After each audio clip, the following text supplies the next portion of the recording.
Can you see now? Yes, ma'am. So yesterday we have already seen this objective, first objective.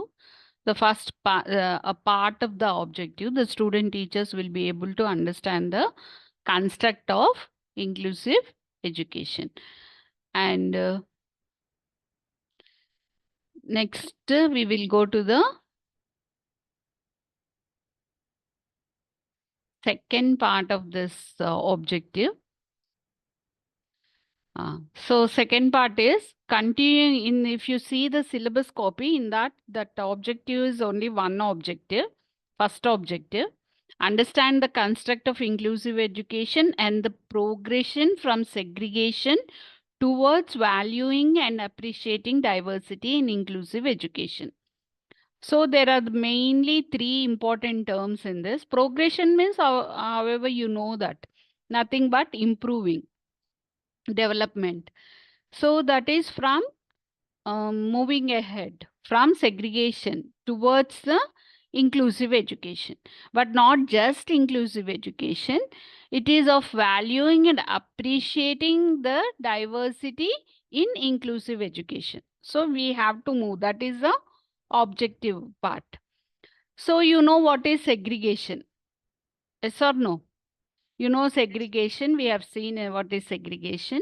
So it is nothing but the separation where the special school children with special needs are separated from the normal society, and they will have special institutions where education will be given. That is segregation. And from that segregation, we will be moving towards the inclusive education. In order to move towards the inclusive education, first we have to value that inclusive education. Then we have to appreciate the diversity. We have to value and appreciate the diversity. You know the diversity. We have dealt with diversity in different ways. That is, first we have seen in the general normal classroom what are the individual differences. Because of those individual differences, what will be the diversity. Then we have taken the special terms and we have seen the diversity in the special education. That means how from handicapped situation to the we have come to the exceptional students, exceptional children, and then we have come to the challenging part of the diversity. That is, we have seen all such terminology. And next we have seen the children with different needs. That is from impairment, disability to handicap situation. So all these will come under diversity. Now, how we have to value them? How we have to value them?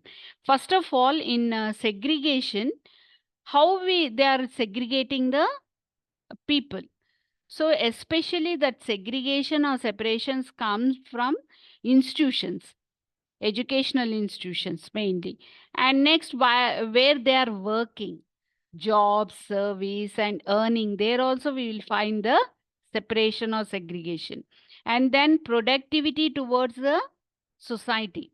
When they when we consider the productivity of the normal society is compared with the productivity of such people, that is children with special needs or people with special needs, it leads to segregation and separation. So in all these areas, we will find the segregation where educational wise in institutions and service wise in jobs and earning, and then productivity wise in the society. Have you understood this part of the segregation?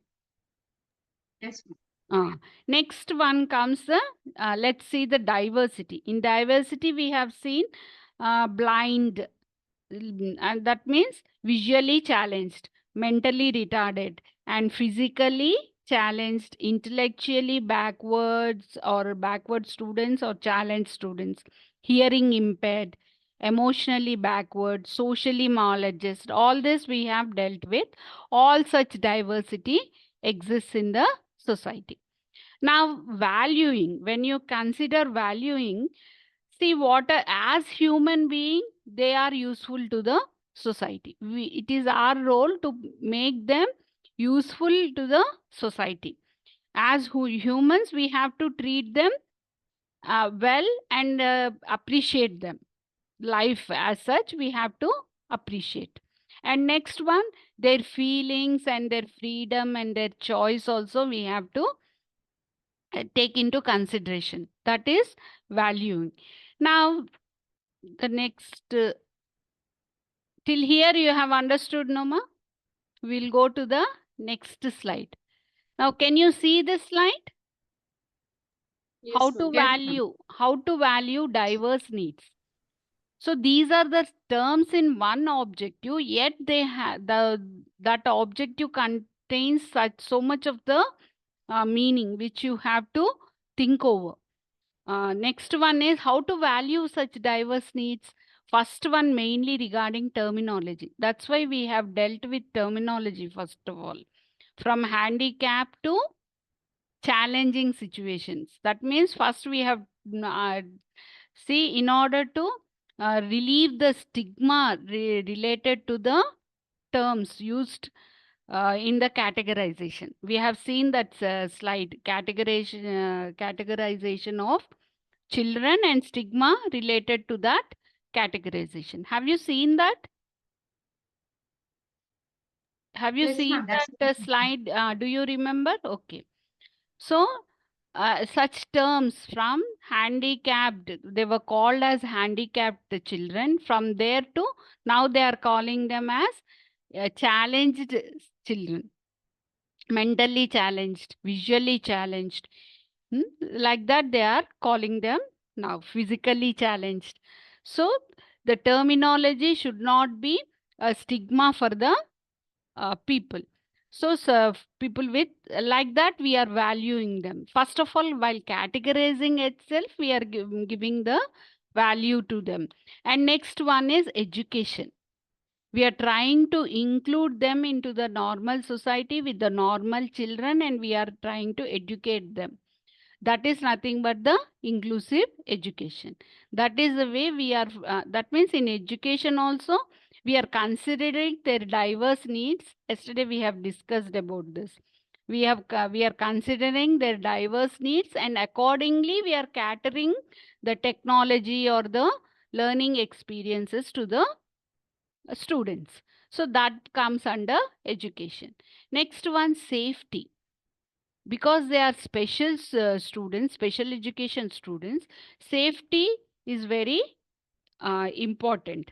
So we have to provide safety and security for this such students. Even though because they cannot take safe, I mean security or safety for themselves, it should be provided to them. So providing safety, security for them is very important in the institutions, in the educational institutions mainly. And next one is the affiliation. That means a belongingness, a feeling of belongingness to the educational institution. Not only education institution, but to the society. They should feel that they belong to the society. They are one among them. That feeling is very important. So that should be taken care of if you have to value them. Next thing is necessities. See the comforts. What are the different necessities which are required for the diverse needs children? For example, there is a physically challenged child. There he needs a wheelchair.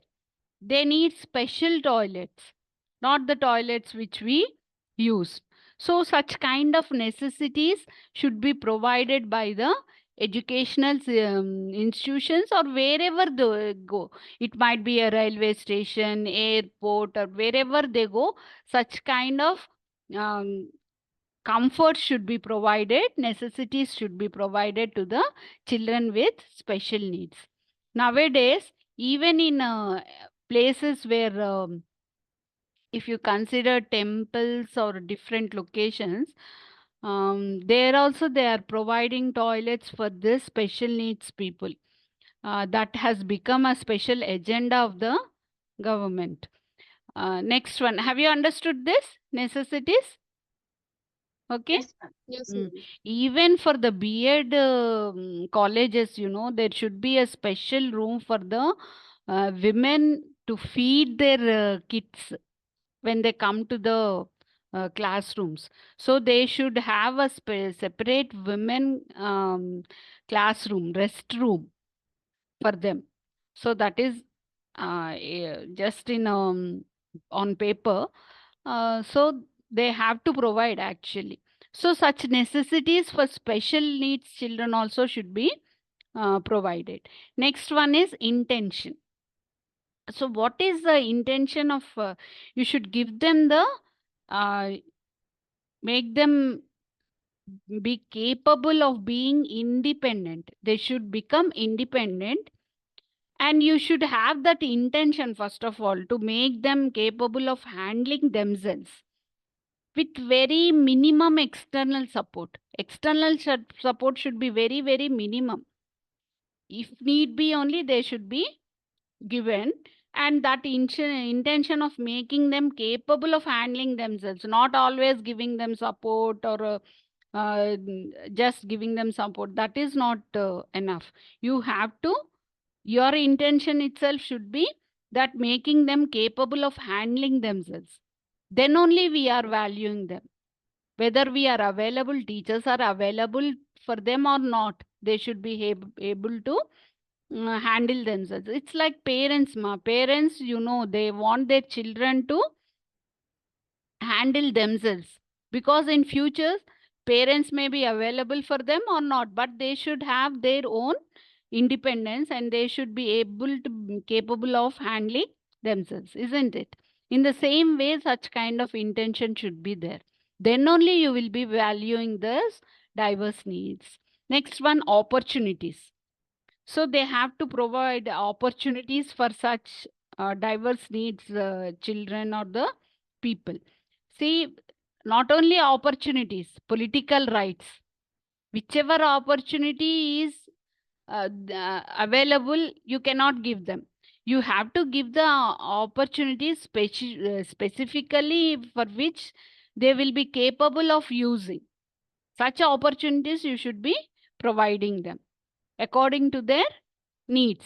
Have you understood this point? Opportunities, you mean not like giving just like for general students, giving opportunities according to their diverse needs. Opportunities should be catered to them.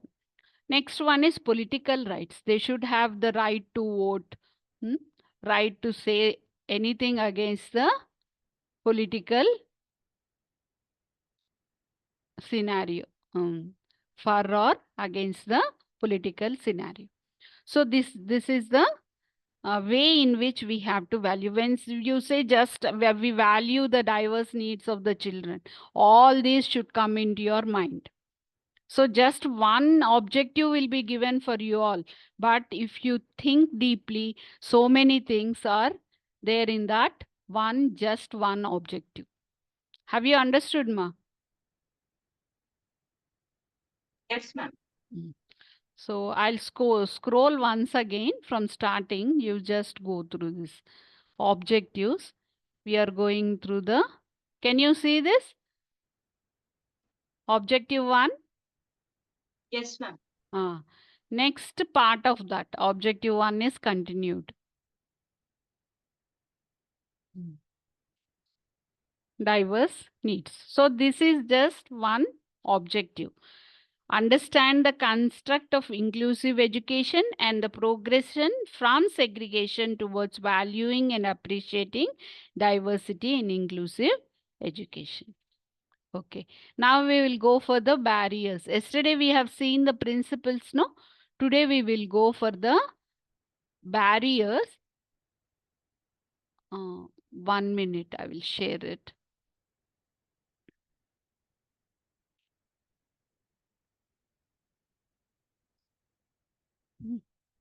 Can you see this, ma?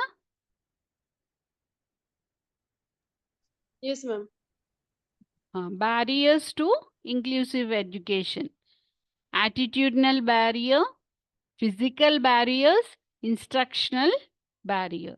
These three are very important barriers. Of course, there are other barriers also, but these three are important. You should first mention these three, and afterwards you should write a little bit about that, and then you have to go for the other barriers. Now, first one is attitudinal barrier. What is meant by attitudinal barrier? See, anyone dealing with the special needs children should not have negative attitude. See, attitude, I said already that it is of only two types. You have positive or negative, positive or negative attitude.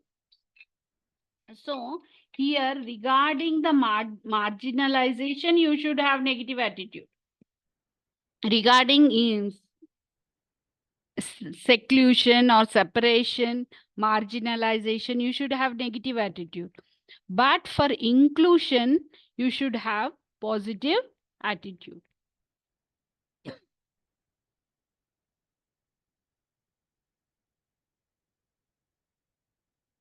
This is about the attitudinal barrier. Who will have such barriers? From teachers to parents, teachers, parents, neighbors, eh, people whom this children with special needs will come across. It might be anyone. See, teachers, parents, students, society, and even the marginalized group people also have the negative attitude towards themselves. So I have already said that there is a kind of inferiority feeling among themselves, because of which they themselves have negative feeling, negative attitude. So such attitude should be removed. And why such a negative attitudes exist? Because of social discrimination and lack of awareness. What is this? What is inclusive education? What is why they are like that, the special children? So such kind of awareness, if it lacks, and traditional prejudices, social discrimination, lack of awareness, because of all this, negative attitudes exist and they should be curtailed. So such kind of traditional prejudices should not exist. So for that, awareness program should be improved. Lot of awareness programs should be conducted. So for teachers especially, regarding inclusive practices, in-service educational programs, workshops, seminars, and literature, wherever it is available, they should make the teachers go through that literature. So that is why actually B.Ed students, they will be taken to different homes, from old age homes to different physically handicapped, I mean mentally retarded. We have seen nearly thousands teachers there. I mean, I was educating 1,000 teachers. I dealt with psychology and many other subjects. So the subjects also will be changing, and main thing is psychology, English, like that. Many subjects, methodologies also I have dealt. And so we used to take them. We used to have case studies in psychology, and we used to take the children to the different institutions. Mentally retarded we visited, we hearing impaired institution is at Zinda Tilsmat. Do you know Zinda Tilsmat factory near Vidyanagar? It is there. Can you hear me, ma? Yes, ma'am. Yes, ma'am. Yes, ma'am. So there, when you go and interact with those children, they feel so happy, and they entirely, it is a different world with each type of students. Hearing impaired children, they'll be very affectionate. They love you all seeing, they love you all because you all are there. They are very affectionate. Generally, children will be affectionate towards the teachers. There you will find they are more affectionate when we reveal that they are teachers, you know. And then visually handicapped also we visited. It is there at Malakpet, and we visited mentally retarded institutions, some Spandana or some other, many are there mentally retarded. Learning disability institutions also are there. A special coaching will be provided for learning, for the teachers especially, how to handle the learning, you know, learning disabilities. So such institutions, when we attended, then such kind of attitudes will be taken away. You will develop some kind of compassion, some kind of linking with the such kind of children. You feel at at time when we see them, we feel bad how they are going through all this, and we understand life. We develop a kind of interlinkage with them, and we want to include them into the society, make them part of our life. So that kind of attitude is very much needed. When we see someone in the society, we will show that kind of compassion. We come out to help them, mm, raise a hand for them, mm, serve them. So all this serving is can be of any type. So children also should understand. Normal children also should understand what is life, in how different ways it is shown to us. So I think every family should visit. See, we take our children to different entertainment spots, hmm, making them enjoy. Yes, apart from enjoyment, also they should see the value of life. They should see what are different things God has given them. They have to value those things. So for that, at least every family should have a trip for such places. Do some kind of service if possible, from financial to any kind of service. Mm. So that the student, I mean, children also will understand, our children will understand that value of life, first of all. In the present context, there is nothing for me to tell you all. You all know better than me how the society is moving forward. Mm. In our different areas, how the youth is suffering, how the children are suffering, with all such kind of technology. Mm. So, just I went out of the way. So, this is the attitudinal barrier. We have to change that attitudinal barrier for ourselves, for the students, and in the society, whomever we meet. And next one is physical barrier. See, for the students who are with the special needs, they find so many difficulties, like climbing the steps and moving around in the corridor, using the washrooms. Hmm? As such necessities will be there. Previously, we discussed about such necessities. So such physical barriers should be removed. See, if you want the student to come to the institution to learn along with normal children, see, whatever are not present, that kind of necessities for their needs, catering to their needs should be provided. Then only we can remove these physical barriers. So wheelchairs I've seen, in B.Ed institutions also, handicapped students who cannot walk. I've seen them using their just legs, and as children crawl, I've seen them crawling and coming to the classrooms, writing the records, sitting there, listening to the class. So they had that intention of coming and learning. Yet, physical amenities or facilities wouldn't be available for them. Now their government is I mean, strictly advising this, especially for the special needs children. And next one is instructional barrier. See, a teacher should be well equipped with this such instructional techniques, how to handle such students. Then only she will be able to handle them.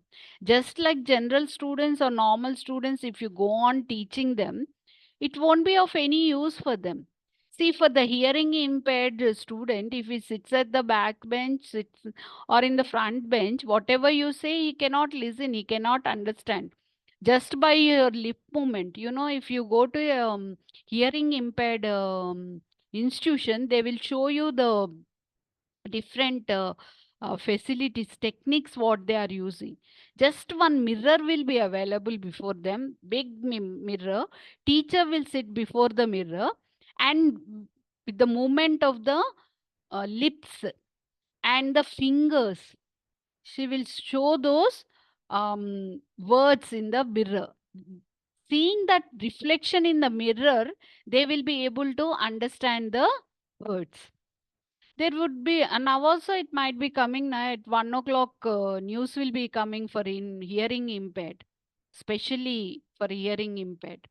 So sign language will be used, and for blind students, it is Braille language.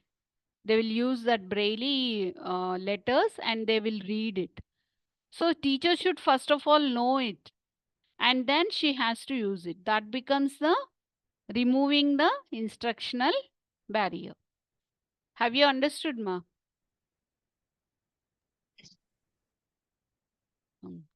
Can you see this slide? Barriers to inclusive education.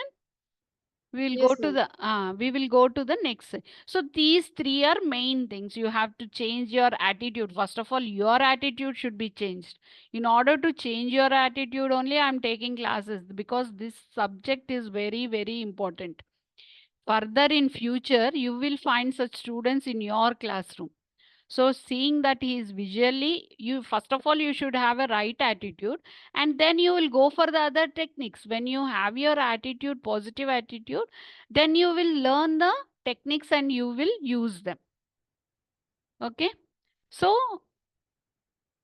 next one is removing physical barrier. You will, with the help of the management of the schools, you can change these physical barriers. And instructional barriers, of course, you will learn the techniques and you will be using them. In foreign countries, special education is a very highly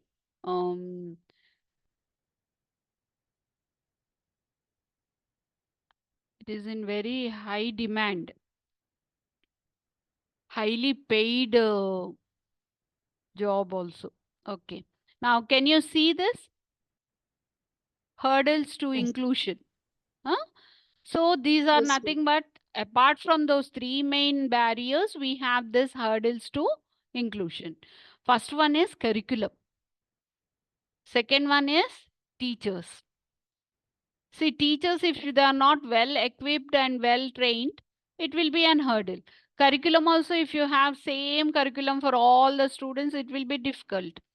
Even for the normal students only, that curriculum you have to, you can't give it in the same way. You have to change that learning experiences for different students differently, and you have to provide them.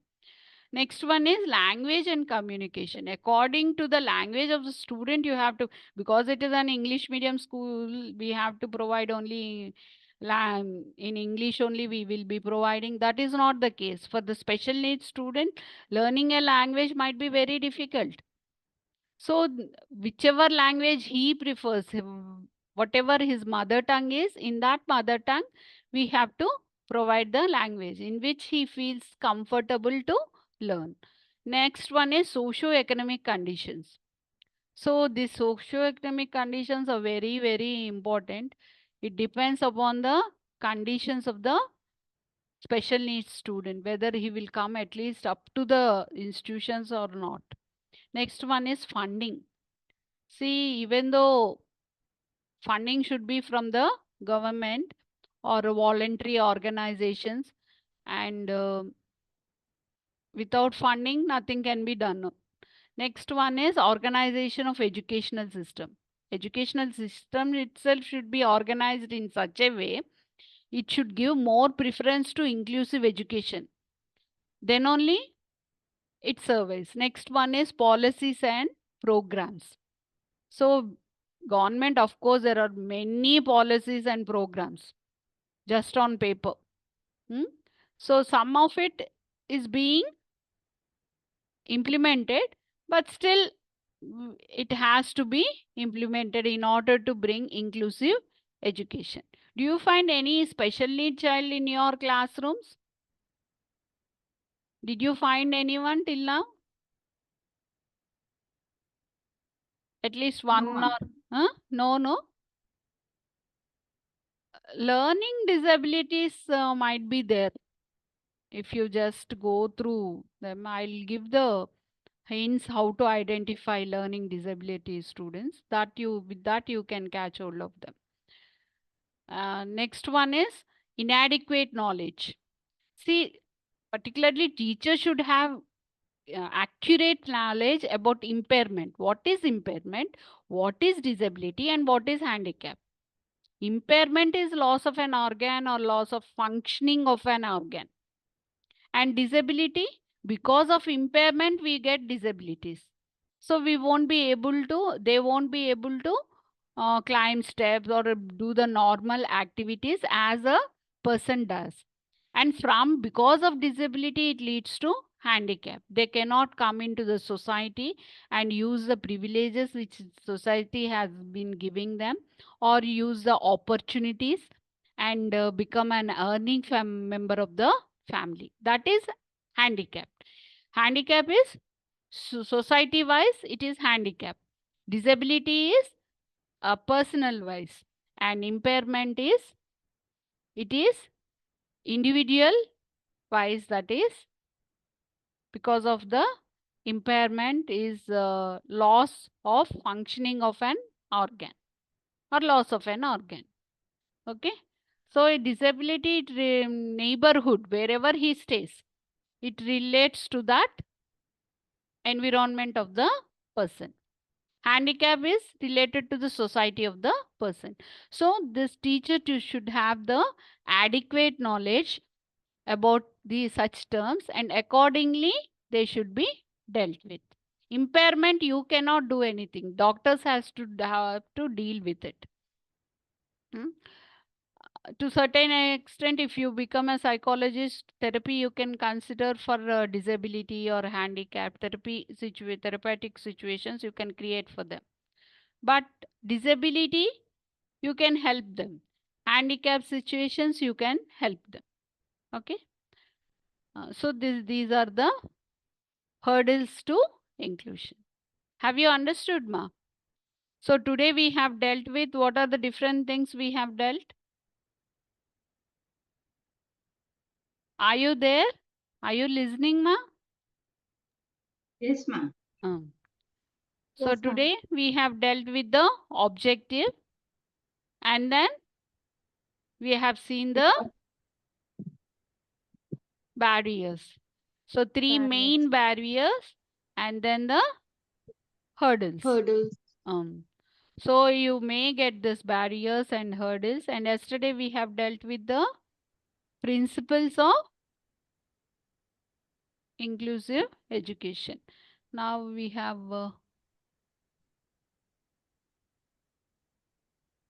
anything else, ma? Any doubts?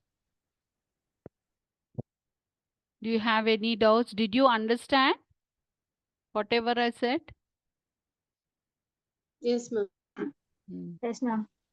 Any doubts, ma? Am I slow or am I fast, or are you able to follow me? Yes, ma'am. So tomorrow shall we continue? Tomorrow? Yes, ma'am. So I told on that day, I think, to write the definitions. Did you learn those two definitions, ma? Marginalization and inclusion?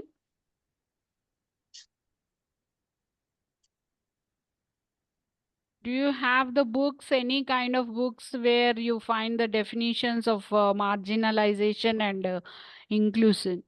Inclusion, inclusive education, marginalization. First, see, the first in introduction to inclusive education, you have marginalization versus inclusion, meaning and definition. Both you should learn. Is a process of group of class of people less important. Mm. So you have to learn the definition. Mm. That is very important. Okay, ma'am. Definition and meaning you should be able to write. If they give it for 5 marks or 10 marks, you should be able to write. So that also we discussed, no? I gave the definitions for those also. Okay, what else, ma?